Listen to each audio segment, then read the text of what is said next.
ราะว่าโลกนี้ก็คือละครทุกชีวิตยอกย้อนไปมาและบางครั้งก็เต็มไปด้วยน้ำตา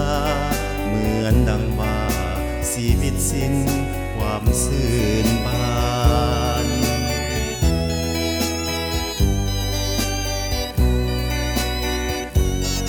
บางคนนั้นก็จนเหลือดีถูกลอตเตอรี่กลับมามีเงินล้านบางเศรษฐีกลับมาเป็นคนขอทานโอ้มันน่าละอายใจ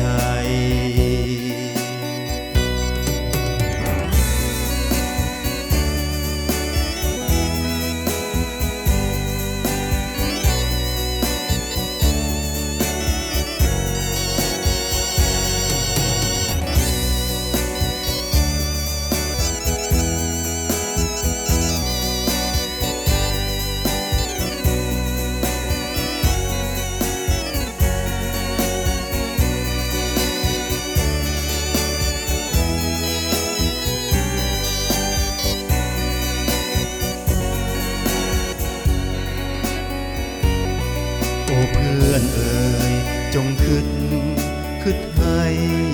มันดีในโลกนี้บ่มีของไผจงมันสร้า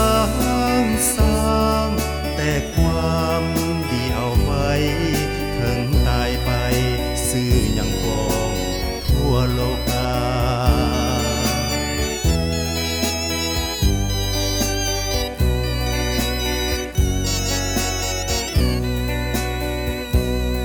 อันโลกนี้ดูไปยิ่งเหมือนละครสร้างหยอกย้อนไปมาน่าอับเศร้าเกิดแล้วตายคิดไปยิ่งพาให้เศร้าเพราะคนเฮาคงบ่มถือฝังดิน